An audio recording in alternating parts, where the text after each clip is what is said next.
वीरेन जी, आपके सामने प्रस्तुत है जीएसएफसी। यहाँ पर 120 का एक बहुत बढ़िया ब्रेकआउट आया है। आप जरा इसे एनालाइज कराइए। और ये कंपनी एक प्रोडक्ट बनाती है जिसका नाम है कैप्रोलेक्टम, और तिमाही दर तिमाही 17% यहाँ पर आपको प्राइसेस बढ़ते हुए दिखे हैं। जो तेजी कुछ समय पहले आपने चंबल में देखी, वो अब जीएसएफसी में फैलती हुई। वीरेन जी, जीएसएफसी, चंदन जी, आपकी राय? बिल्कुल, देखिए सर जी, चंबल पे, दीपक फर्टिलाइजर पे, सब पे पॉजिटिव व्यू है और मेरे हिसाब से चंबल आज 20% का सर्किट हिट करेगा। जीएसएफसी भी काफी अच्छा लग रहा है और जो प्राइस पैटर्न बन रहा है और जो वीकली कैंडल बना है वो काफी इंटरेस्टिंग है। एक राउंडिंग फॉर्मेशन यहाँ पे देखने को मिल रहा है, तो पूरा सेक्टर चल रहा है, वॉल्यूम्स के बाहर यहाँ पे देखने को मिल रहे हैं। जीएसएफसी में आप देखोगे तो आज लगभग 74 लाख शेयर के वॉल्यूम हो चुके हैं, जो रिसेंट के हाईएस्ट वॉल्यूम है। तो बिल्कुल 117 के स्टॉप लॉस से पोजीशन कंटिन्यू रखनी चाहिए। 128 से 130 के जोन आज आपको देखने को मिलने चाहिए।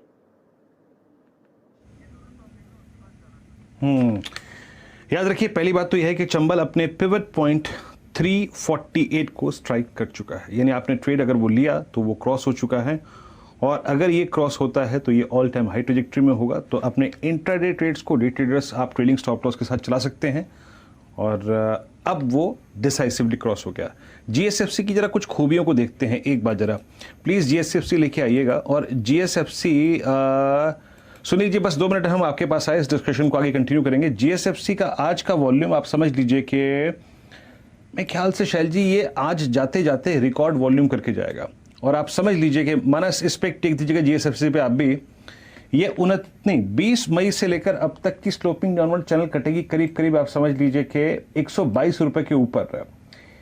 इस लगभग समझ लीजिए कि जून, जुलाई, अगस्त, सितंबर और आधा महीना वहां का करीब 3.5 महीने की चैनल अगर 122 के ऊपर कटती है तो प्राइस प्रोजेक्शन आपका हायर लेवल्स पे क्या होगा?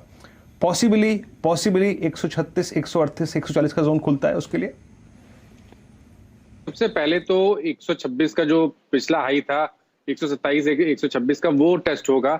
लेकिन अगर वो लेवल्स ब्रीच हो जाते हैं तो मैं समझता हूँ कि आपको कम से कम 20 से 22 रुपए का आपको जरूर देखने को मिलेगा। और उसके इसमें 145 से लेकर 150 की रेंज भी स्टॉक टेस्ट कर सकता है। इसलिए काफी पॉजिटिव पैटर्न है। मैं समझता हूँ कि करंट लेवल्स पे भी खरीदारी करके चल रहा है 114 के स्टॉप लॉस के साथ।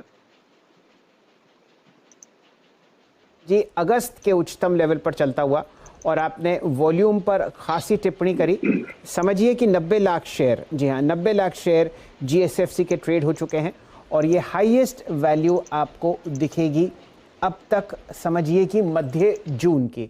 तो वॉल्यूम और प्राइस के साथ ब्रेकआउट, साथ ही साथ आप देखिए कैप्रोलैक्टम के अलावा जीएसएफसी आपको फॉर्मिक एसिड बनाता हुआ दिखता है, और यहाँ पर भी आपको काफ़ी प्राइसेस बढ़ते हुए दिख रहे हैं। ये देखिए, अगर आप टिक बाय टिक चार्ट देखें तो जीएसएफसी में अब 51 लाख, 75 लाख, 28 लाख का ट्रांजैक्शन फिलहाल स्क्रीन पर होता हुआ दिखेगा। वॉल्यूम और प्राइस एक्शन दोनों काउंटर्स में जबरदस्त 123, और अगर आप चंबल पर दोबारा नजर डालेंगे तो वहां पर आपने लगभग 347 रुपए का उच्चतम लेवल आते हुए देखा है। इन दोनों ट्रेड्स को आप अपने जहन में रखिए। बढ़िया वॉल्यूम और प्राइस एक्शन आता हुआ, चंबल रिकॉर्ड हाई की तरफ बढ़ता हुआ, और 52 हफ्ते की फ्रेश हाई जीएसएफसी में आपको लगती हुई दिख सकती है। जो इससे पहले उच्चतम लेवल था वो आपको दिख रहा था लगभग समझिए 126.45 का। जीएसएफसी पर भी आप नजर रख सकते हैं। वापस जोड़ते हैं यहाँ पर सुनील सुब्रमण्यम साहब को। सुनील जी, आपने 3 सेक्टर्स की चर्चा करी, रियल एस्टेट और एलाइड स्टॉक्स और आईटी। अब ये बताइए कि किस तरीके से मोमेंटम आप ग्लोबली आते हुए देखते हैं केमिकल स्पेसेस में। हम लोग रिकॉर्ड हाइज बहुत स्टॉक्स पे ट्रैक कर रहे हैं, नई लिस्टिंग्स हुई हैं जहां पर हमने 20-20, 25-25% की रैली देखी है। इंडिविजुअल स्टॉक्स पर आप कमेंट नहीं करेंगे, लेकिन कुछ आपने अपने पोर्टफोलियो में भी जोड़े हैं। तो केमिकल की स्टोरी, स्पेशली स्पेशलिटी केमिकल्स की स्टोरी आती है चाइना की स्टोरी के साथ। क्या हो रहा है कि चाइना में सडनली इतने साल के ग्रोथ के बाद वो अपना ध्यान एनवायरमेंटल पे ज्यादा देकर कई केमिकल इंडस्ट्रीज को स्लो डाउन, शट डाउन कर रहे हैं। मगर एक्चुअली एनवायरमेंटल सिचुएशन इतनी खराब नहीं है इंडिया में, क्योंकि हमारे पास रिवर और एफ्लुएंट को निकालने वाले जगह बहुत बाकी है, क्योंकि हमने पुराने दिनों में उतना उसका इस्तेमाल नहीं किया था।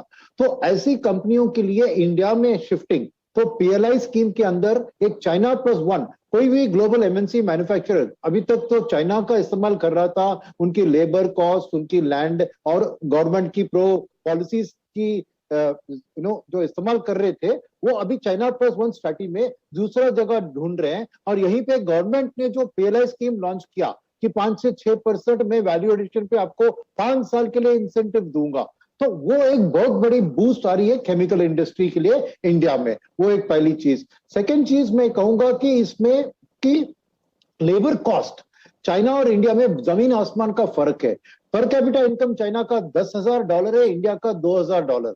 इनकम की, वेजेस की भी बात करें तो करीबन 3 गुना सस्ता है इंडियन लेबर। और थर्ड है कि साइंटिफिक एरिया में, केमिकल्स में तो साइंटिफिक आपको फार्मा की तरफ या केमिकल इंजीनियरिंग की तरफ एजुकेशन की जरूरत है, और इंडियन एजुकेशन, इंजीनियरिंग और फार्मा रिलेटेड एजुकेशन तो अव्वल नंबर पे है। तो ये सब फैक्टर्स मिलके एक केमिकल सेक्टर को एक बहुत बड़ा बूस्ट दे रही है, खास करके एक्सपोर्ट एरिया में, जहां पे चाइना पहले एक्सपोर्ट कर रहा था, वहां पे इंडिया अभी जाके सब्स्टिट्यूट कर सकता है। तो एक बहुत बड़ी जबरदस्त ग्रोथ एरिया मैं देख रहा हूं आने वाले दिन में। और जैसे ही वर्ल्ड की ग्रोथ बढ़ती है, bounce back, V shape recovery world में भी दिख रही है, तो नेचुरली डिमांड फॉर केमिकल्स, क्योंकि ये सब एपीआई यानी इंटरमीडिएट केमिकल्स होते हैं, बहुत जबरदस्त बढ़ते हुए हम देख रहे हैं। तो definitely chemicals is a good play in the coming 3 to 5 years.